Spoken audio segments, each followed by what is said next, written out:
The Tekken series is steeped in legacy.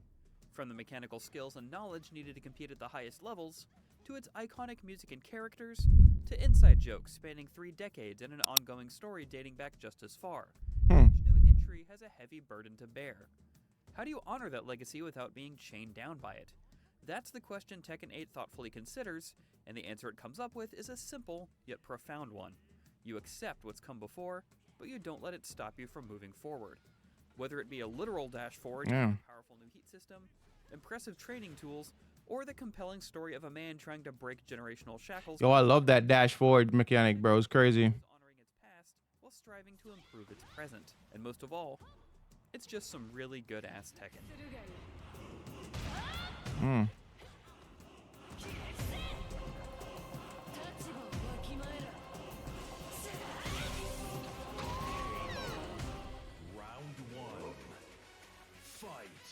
They say if it ain't broke, don't fix it, and Bandai Namco smartly hasn't tried to change the parts of Tekken's combat mechanics that were already Bro, I haven't played Tekken in years. Spacing, block punishing, and whiff punishing all remain as vital as ever, but 2 significant additions also twist these mechanics in exciting new ways: recoverable health and the heat system. For the first time in Tekken history, other than the non-canonical Tekken Tag tournament games, recoverable health plays a major part in matches. Blocking big attacks and taking chip damage, absorbing them with a power crush, or being hit after getting knocked airborne will do partial gray damage. This is the part I was talking about just now, that it actually forces you to go more on the offensive, but you still have to be smart about how you approach that. The only way to get this health back is by throwing out your own attacks, as you won't recover it all by just standing still and blocking. You have to go on the offensive to reclaim your life. And this made me adapt my mindset in a wonderful way. It's also a huge shift, as Tekken has always been a defensive game. It's not uncommon to watch high-level Tekken matches of the past and see 2 characters appear to almost glitch across the screen as they continuously cancel their sidesteps and dashes and block everything while looking for the smallest opening. A lot of that hasn't gone away in Tekken 8, but recoverable damage gave me the constant pressure to go on offense while I still had health that could be recovered. It never made me feel like I was out of the fight while being juggled across. That was kind of crazy. The new heat system pairs with this new offensive mindset perfectly. There are myriad ways to enter heat, whether it be through landing stable moves from a character's move list, Not there. or simply pressing a button. And you start with a full bar of heat every round, so there's no reason not to. Yo, I like that character, bro. I like her movement. You do increased chip damage while recovering more of your own health. You unlock new moves or properties for each character, and you can use the rest of your meter for a powerful combo extender or finisher. Blood clot. Do you press your advantage when you have your enemy on the ropes, or do you wait for an opportunity to recover health?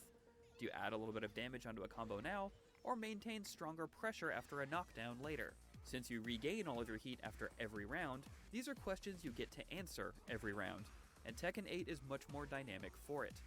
The aspect of these changes I could see eventually getting frustrating is how it gives even more offensive pressure to characters who thrive on it, like Hwoarang and the various members of the Mishima family. It's scary enough to try and keep blocking when it seems like it's been your opponent's turn to attack forever, so adding in chip damage and extra tools for characters with overwhelming offense is even more to deal with. But since these tools are universal, Yo, I like how she moves, bro. And heat makes execution for a lot of moves easier, such as the Mishima's electric attacks no longer requiring a single frame input. Heat is both your most powerful offensive tool and a great equalizer. On top of heat naturally smoothing out the beginning ramp a bit, Tekken 8 also has some of the best training tools I've ever seen in a fighting game. The new arcade quest mode is a great way to slowly ramp up the difficulty of CPU opponents, and the training mode is incredibly full-featured. I'm assuming that was their online play just now. Save states, so you can drill specific situations like wall breaks easily.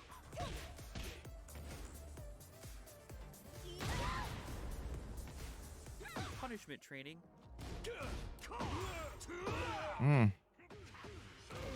Blood clit. Moves you can pin to the screen while practicing them. And handy notes and icons that tell you the specific properties of each attack. But the crown jewel is the integrated replay system. You can watch your own replays back, or even those of other players you find online, and take control of the characters at any time, as long as they were played by a human. This means as soon as you run into a Isn't that DBFZ has a feature like that? hop into your replays, watch back what you did, and then try a dozen different ways to find something better. It's a phenomenal addition, and one I'll be using constantly as I strive to improve. But catch him.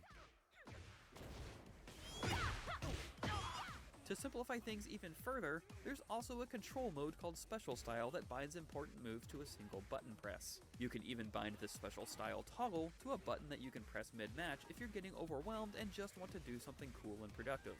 The menu will pop on screen even when playing online, so both players will know when someone activates it. However, Special Style isn't useful in any way that's viable competitively. Unlike Street Fighter VI's comparatively paltry moveset being downsized with its modern controls mode, Tekken characters have dozens if not hundreds of moves, and you can't realistically map a majority of those to 4 buttons. You can alter some of them by pressing a direction as well, but Special Style is mainly meant for beginners and those who want a quick taste of what a character can do, which it can provide nicely.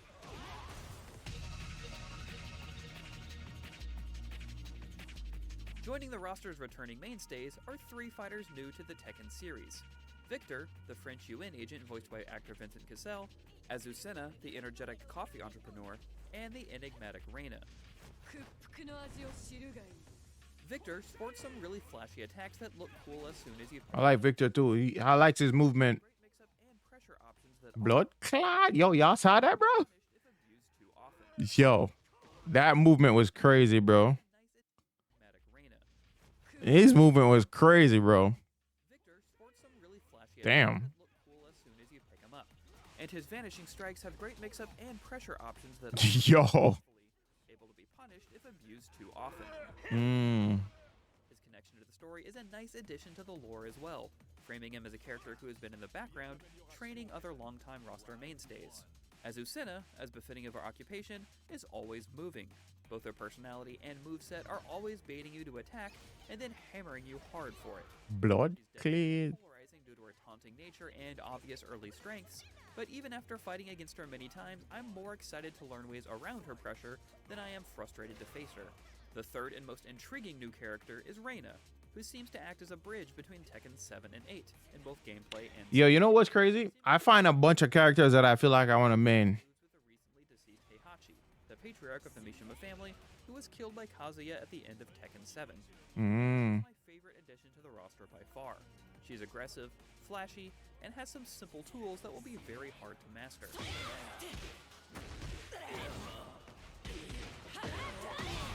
Blood clot.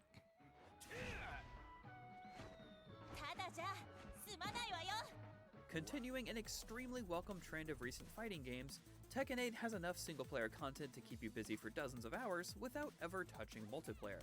The cinematic story mode, subtitled The Dark Awakens, is a roughly 3 to 4 hour mix of cutscenes and story battles. And while I don't want to give away many details, there are a few surprises that should delight longtime Tekken fans, including multiple playable characters. It seems like a good way to showcase Special Style too, as story weaves in and out of fights and in-game slow motion is used to punctuate big moves. I actually found using it more enjoyable than the regular controls for most of the story, since I wasn't browsing a move list every time I played as a new character. There's plenty of time to dig deep and try hard in all the other modes, so I was just glad to be able to have fun quickly for this campaign. Fight! As far as the actual story goes, I mostly enjoyed my time with it. There are some very capital A anime moments, and not everyone gets a chance to shine. But Bandai Namco gives attention to important character arcs that span several games, and there are clear fan service moments that land successfully. Move. It's simple enough to Blood fire. as the relationships and stakes are laid out pretty clearly from the jump, and the gallery mode includes several summary videos of past games. One of the negatives presentation-wise is that the real-time action looks so good that the transitions into pre-rendered cutscenes can sometimes be jarring, especially with some slightly smeary effects and different color grading sometimes layered on top of them. In a return, there are also character endings for the entire roster that unlock by playing through a quick series of 5 battles. These are mostly played for goofs, and they do vary in quality, but there are a few that had me legitimately laughing out loud. Only 5 fights? But make through Kazuya and Dragunov's endings in particular for some fun moments. New to the series in Tekken 8 are two modes, Arcade Quest and Super Ghost Battle. Arcade Quest is actually my favorite of the single-player options. Mimicking a crawl through various arcades, your customizable avatar moves through different opponents while slowly learning Tekken 8's mechanics. You can spend as much time as you want in each location challenging characters, all of whom sport different playstyles to test your mettle against. There's a passable story that preaches the importance of having fun in a stressful genre, but it really works as a lengthy tutorial for those who may be a bit hesitant to immediately jump online. Arcade Quest gives you a ton of encouragement as you go, and it should provide players intimidated by Tekken's high difficulty a reason to stick around without meeting some of the vitriol you'd see with real-life bad actors. Super Ghost Battle is a mode in which you can challenge a CPU that's built from learning actual information about players. You can train your own ghost by fighting against it in order to learn your own tendencies or in other modes, or even download and play against ghosts from other players. It's a great way to check yourself as you continue to grow into a given character. That's dope. Also, a fun way to take on other real-life people without having to actually schedule playtime. I've already had friends tell me that they I wonder how accurate that is. catharsis after I won a set against them online. So it learns your mannerisms, bro. Shit. The last single-player mode of note is the jukebox. It lets you replace the music for any stage or menu as you see fit, including the track they switch to in the final round. And it even includes some of the menu music and classic tracks from Tekken's past. Oh shit. If you don't feel like fiddling, you can set it to shuffle the soundtracks of Tekken's 1 through 8, Tekken Tag Tournament 1 and 2, and even Tekken Revolution. It's an embarrassment of riches for longtime fans of the series like me. That's fire. A great way to honor its legacy. Plus, now I can listen to the awesome Tekken 3 character select music anytime I want. And I want That's sick. That's sick. this in every fighting game. Online. The biggest factor in the longevity of any modern fighting game is how well it plays online, and I'm happy to say that it's here Tekken 8 trumps Tekken 7 in every way. Based on the limited online time I've had pre-launch, netcode seems much improved, and every match I've played against someone in the US, even thousands of miles away, has felt great. I also tried my hand against players in South Korea and Europe, and while the quality wasn't ideal, the matches were definitely playable, albeit with some jittery artifacts. There are several rollback settings to change the feel of your inputs as well, though I preferred the default. Regardless, it's great that the option is there if you want it, and Tekken 8 includes crossplay as well. Also, in an extremely welcome change from Tekken's past, online rematches are now considerably faster. Instead of bumping you out to the versus splash screen as you wait for another load, it will put you right back in the action as soon as you confirm a rematch. It's a great update, and one of those things that makes you forget how long it actually used to take once you get used to it.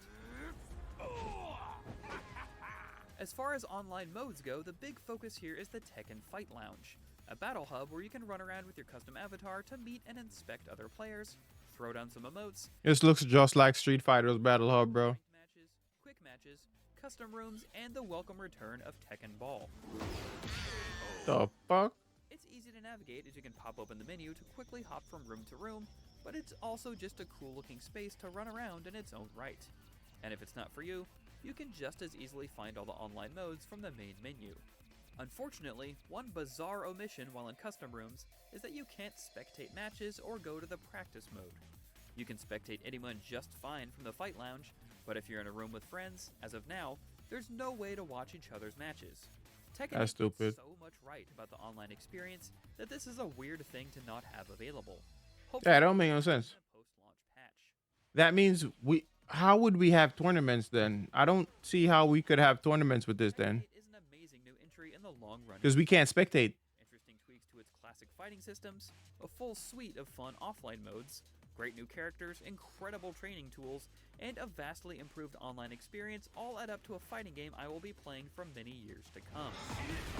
There are a few small hiccups here and there, such as the lack of spectating in custom rooms, but I'm having trouble thinking of how Bandai Namco could have set Tekken on a better path to the future overall. A 9? Honoring its legacy, Damn. and continuing to move forward, Tekken 8 manages to stand out as something special.